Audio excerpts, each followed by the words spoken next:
भारत पर अपने नापाक मंसूबों को अंजाम देने की तैयारी में था, भारत पर हमला करना चाहता था। लादेन को लेकर पाकिस्तान की पोल भले ही दुनिया के सामने खुल गई हो, लेकिन भारत को लेकर पाकिस्तान अपना रवैया सुधारने को तैयार नहीं दिख रहा है। पाकिस्तान ने फिर दोहराया है कि अगर भारत अमेरिकी तर्ज पर कार्रवाई करने की सोचेगा तो उसे गंभीर नतीजे भुगतने होंगे। पाक के नापाक मंसूबे, आईएसआई चीफ की धमकी, शुजा पाशा की कीदड़ भभकी। ओसामा के अमेरिकी हमले में मारे जाने के बाद भारत पर हमले की तैयारी में था पाक।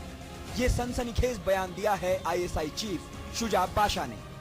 ओसामा की मौत पर पाकिस्तान की संसद में दी गई अपनी सफाई में शुजा पाशा ने कहा है कि अगर भारत अमेरिका जैसा कोई ऑपरेशन करता तो पाकिस्तान भारत के चुनिंदा ठिकानों पर हमला कर देता। शुजा पाशा ने पाकिस्तान की संसद में कहा कि न केवल भारत में निशाने तय कर लिए गए थे, बल्कि सेना ने उसका अभ्यास भी कर लिया था। अमेरिकी हमले में ओसामा के मारे जाने के बाद बुलाई गई पाक संसद की इस विशेष बैठक के मीडिया कवरेज की इजाजत नहीं दी गई थी, लेकिन अब जो खबरें आ रही हैं, वो बेहद चौंकाने वाली हैं। ओसामा की मौत के बाद चौतरफा आलोचना झेल रहे आईएसआई चीफ शुजा पाशा का एक खुलासा भारत के प्रति पाक खुफिया एजेंसी और आईएसआई के नापाक इरादों की एक बानगी भर है। इसके पहले पाकिस्तान के विदेश सचिव सलमान बशीर भी भारत को चेतावनी दे चुके हैं कि पाक के खिलाफ किसी भी गुप्त ऑपरेशन के नतीजे काफी खौफनाक हो सकते हैं। भारत की तरफ से बिना उकसावे के पाकिस्तान की ये बयानबाजी खतरनाक है और पाक के नापाक इरादों को देखते हुए अब कई सवाल भी उठ रहे हैं। क्या भारत को पाकिस्तान से काफी सावधान रहने की जरूरत है?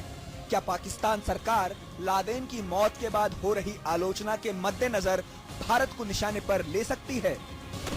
ओसामा बिन लादेन को 2 मई को अमेरिकी कमांडो ने गुप्त ऑपरेशन में मार दिया था। उसके बाद दुनिया भर में पाकिस्तान की साख को धक्का लगा है।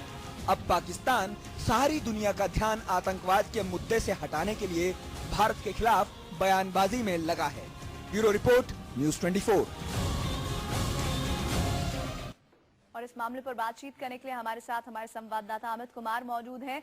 अमित, शुजा पाशा का ये बयान बताता है कि पाक की तरफ से जो गीदड़ भपकियां देती जाती रही हैं, उसका सीधा असर कहीं ना कहीं भारत पर पड़ता है। भारत को एक सॉफ्ट टारगेट के तौर पर पाकिस्तान देखता है, तभी तो वो इस तरह के बयान दे देता है, क्योंकि सारी उंगली कायदे से तो पाकिस्तान पर ही खड़ी होनी चाहिए, लेकिन वो हमेशा अपनी तरफ एक औरा बना लेता है और उंगली वापस खड़ी हो जाती है भारत की तरफ। देखिए, ये पाकिस्तान की फितरत है और ये पहली बार नहीं हो रहा है। जब भी पाकिस्तान परेशानी में होता है, मुश्किलों से घिरा होता है, तो वो इन सारी चीजों से निकलने के लिए उसके पास एक ही रास्ता है कि वो पाकिस्तान भारत को निशाना बनाए, और इसीलिए वो कुछ न कुछ बयानबाजी करता है। अगर आप देखें तो इस तरह की कोई बयानबाजी भारत की तरफ से नहीं हुई है कि हम पाकिस्तान के अंदर घुसकर हमला करेंगे और दाऊद को मारेंगे, लेकिन इस तरह की प्रोवोक करने की कोशिश हमेशा से पाकिस्तान की होती है। और सबसे बड़ी बात की शुजा पाशा, जो कि खुद अभी टारगेट है, हर कोई इसको उन्होंने निशाना बना रहा है। कहा जा रहा है कि लादेन की मौत जो हुई, जिस तरह से सारी जो खुफिया मिशन पूरा किया गया, उसमें फेलियर है पाकिस्तान इंटेलिजेंस का, और इसके लिए जिम्मेदार अगर कोई है तो शुजा पाशा भी काफी दबाव है, और शायद अपने ऊपर जो दबाव है, अपने ऊपर जो उंगलियां उठ रही है, उससे बचने के लिए वो इस तरह की बयानबाजी कर रहा है। लेकिन सबको पता है कि पाकिस्तान की फितरत क्या है, पाकिस्तान का चेहरा क्या है, और भारत पर इस तरह की तोहमत लगाकर वो अपने चेहरे को छुपा नहीं सकता है, उसको अपने को बेदाग नहीं कर सकता है। और ये चाल अब अमेरिका भी समझ गया है कि पाकिस्तान इस तरह की बयानबाजी करके, इस तरह के हथकंडे अपनाकर वो लोगों का ध्यान हटाती है। लेकिन अब लादेन की मौत के बाद पाकिस्तान का जो चेहरा है पूरी तरह से सबके सामने खुल चुका है। लेकिन भारत के लिहाज से अगर समझे तो ये बयान किस नजर से लिया जा रहा है? क्या भारत इस तैयारी में है? क्या इस लादेन के खात्मे के बाद क्या भारत एक बार को ये सोचेगा कि अगर हमने भी हमला किया होता तो शायद जो मुंबई हमलों के गुनहगार हैं उनका अंजाम हो चुका होता, और अभी तक जो दंश झेल रहे हैं मुंबई हमले के लोग, वो अब तक अपने खात्मे तक होता?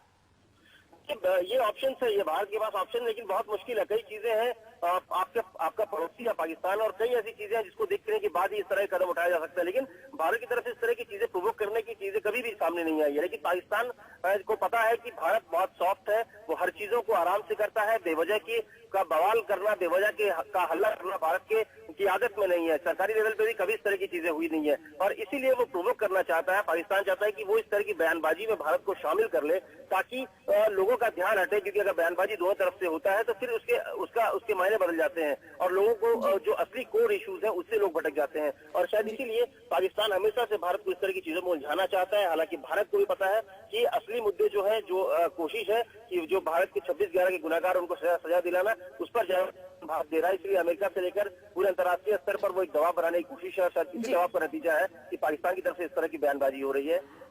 अमित कुमार, शुक्रिया इस जानकारी के लिए। तो कहीं ना कहीं ये स्टेटमेंट ऐसा लगता है पाकिस्तान की तरफ से कि चोर के दाढ़ी में तिनका खुद अपनी गीदड़ भक्तियों से भारत को डराने की कोशिश कर रहा है, क्योंकि वो जानता है कि भारत इस वक्त काफी गुस्से में है और जो तस्वीर अब पाक की बनकर सामने आई है वो विश्व समुदाय में क्या है हर कोई जानता है।